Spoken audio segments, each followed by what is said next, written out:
en el año 2021 decidí estudiar programación, algo muy ajeno a mi formación, en mi carrera jurídica.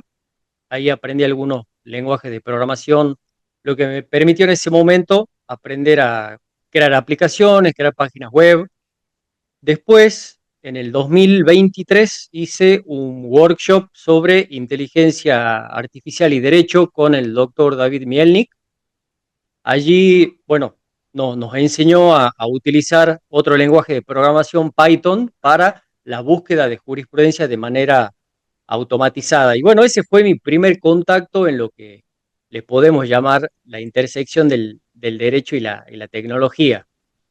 Después me empecé a formar por mi cuenta, empecé a investigar un poco qué era ChatGPT, porque recién es como que se estaba hablando, si bien ya estaba comercialmente al acceso de todo el mundo, es como que poca gente tenía esa suscripción y esa curiosidad de empezar a usar la herramienta. Y bueno, de autodidacta, a través de videos de YouTube, empecé a aprender un poco cómo funcionaba y sobre todo cómo aplicarlo a la práctica legal. Yo trabajo en la Justicia Federal de Tucumán, en una secretaría penal. Así que un poco también esa curiosidad de agregarle un poquito de valor a lo que hacemos ahí. Y después, en el 2024, ingresé, hice el posgrado internacional de inteligencia artificial aplicada al derecho de la UBA, dirigida por el doctor Juan Corbalán, y allí he aprendido algo súper importante que fue a aprender a comunicarme con el modelo de lenguaje, es decir, a cómo estructurar los pedidos, a cómo darle contexto, a cómo obtener respuestas técnicamente útiles, porque por ahí lo que sucede al principio cuando empezamos a utilizar estas herramientas es que formulamos una pregunta y por ahí no nos da lo que nosotros esperamos y nos frustramos y dejamos de intentar quizás. Y bueno, ese cambio conceptual ha sido determinante. Yo como cuando terminé ese posgrado, como trabajo final, presenté un proyecto de aplicación de inteligencia artificial en el derecho penal, que es mi área, mediante la creación de asistentes personalizados donde he logrado automatizar, por ejemplo, el análisis de casos penales complejos, a redactar borradores de declaraciones indagatorias, a analizar fallos con técnicas específicas. Y después ya este año, a mediados de año, cursé otro programa de la UBA orientado al diseño e implementación de agentes de inteligencia artificial sin necesidad de programar, donde aprendimos un poco a cómo conectar aplicaciones para crear flujos automatizados, como puede ser, no sé, la carga de expediente a través de, por ejemplo, subiéndole la foto de una carátula de un expediente, a la extracción automatizada de datos y al listado de estos datos para después llevarlo a una planilla de Excel, por ejemplo, para llevar un mejor control.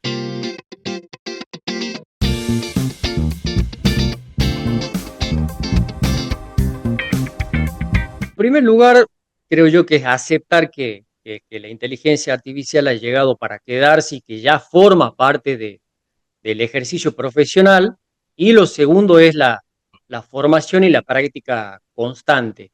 En esto de la inteligencia artificial, yo creo que no hay expertos, sino entusiastas, gente autodidacta que pasa horas sentado, probando, haciendo cursos.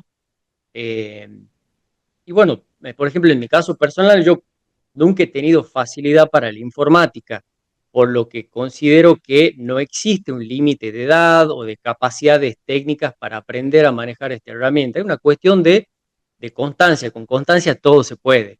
Y otra cosita por ahí que recomiendo es descargar, por ejemplo, ChatGPT o Gemini en el celular y usarlo para cuestiones cotidianas. Esto permite un poco el de perderle el miedo a la herramienta, familiarizarse un poco con la lógica de interacción con el modelo de lenguaje y descubrir que también puede ser útil incluso fuera de un expediente judicial. Y bueno, creo yo que el abogado que aprenda esto tan importante de comunicarse con la inteligencia artificial para obtener respuesta valiosa, sin duda tiene una ventaja competitiva frente al que sigue trabajando con métodos tradicionales, porque el abogado de hace 10 años no es el mismo abogado de hoy.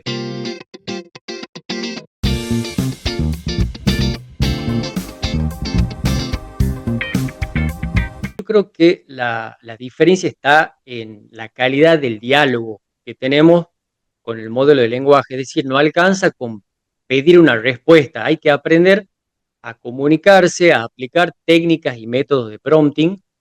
Hay una frase muy interesante que dice, la calidad de la respuesta depende 100% de la calidad de la pregunta. Y es un poco así. Por ahí nosotros cuando pedimos algo y no obtenemos la respuesta, creemos que la herramienta no funciona para nuestro caso concreto, pero es al revés, sino que nosotros estamos preguntando mal. Entonces, creo que una regla práctica es usar siempre tres elementos clave, que son el rol, el contexto y qué tarea nosotros le asignamos. Con rol, decirle quién queremos que sea.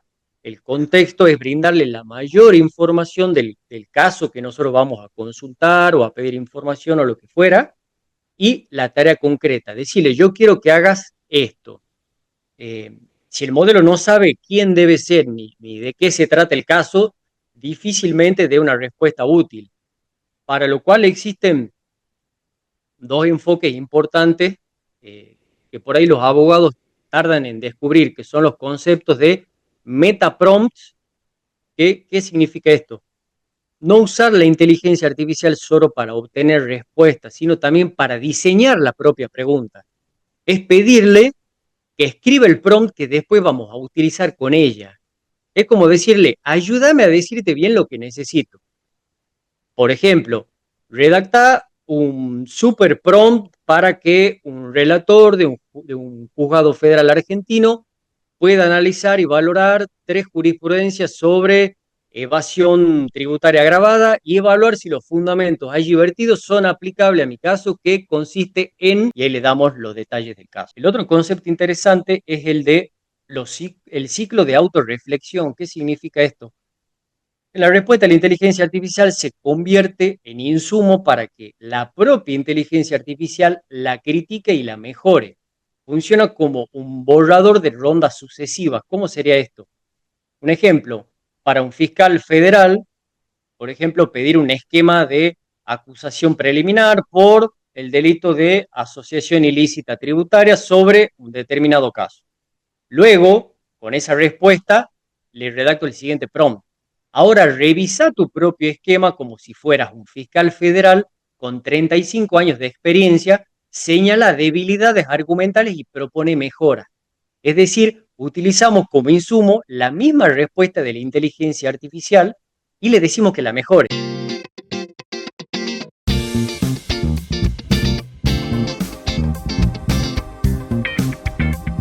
Cuando el abogado ya domina lo básico, todo lo que es, bueno, comunicarse apropiadamente con el modelo, técnicas de prompting, ya el paso siguiente no es seguir probando otras herramientas, sino que considero que es especializarse en el uso de una, dos o tres herramientas.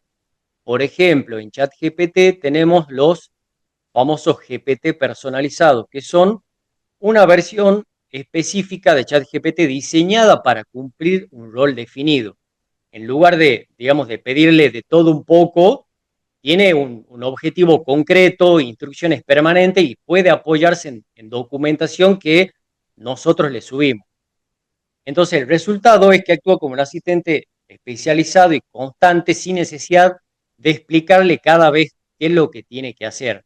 Entonces, a partir de allí, cuando yo ya tengo un GPT personalizado, se puede conectar este asistente utilizando herramientas como N8N o Make, conectar con herramientas como Google Drive, Google Calendar, Google Sheet. Entonces, ya automatizar un flujo de trabajo, pero se puede realmente hacer. Yo creo que cuando ya tenés una base, no es tan complicado porque no es necesario saber programar, sino saber pedirle a la inteligencia artificial que te ayude a programar o a programar esa determinada parte de conectar con las aplicaciones. Eso, mi recomendación para el abogado es simple, aprender el lenguaje, a comunicarse eficientemente con la inteligencia artificial y luego dominar una o dos herramientas, no volverse loco y querer aprender muchas.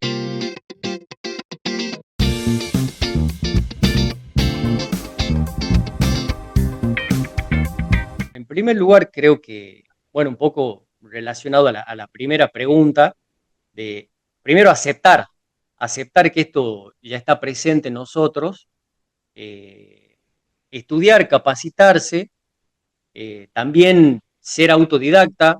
En mi caso a mí me ha servido muchísimo, más allá de que hice estos posgrados que te he mencionado, creo que la mayor riqueza que he encontrado lo encontré de manera gratuita en YouTube. Y bueno, creo que hay que mantener la calma, capacitarse, y es interesante esto de hacer distintos cursos porque uno genera una red interesante de networking en donde te permite interactuar con personas que están no solo en distintas provincias, en distintos países, sino de distintas áreas. Entonces, es nutrirse de la información y mantenerse un poco actualizado. Pero el mensaje sería estar tranquilo, pasar a la acción, no quedarse cómodo con los procesos laborales tal como los tenemos ahora, sino ayornarse un poco a todo esto nuevo que es la inteligencia artificial, ¿no?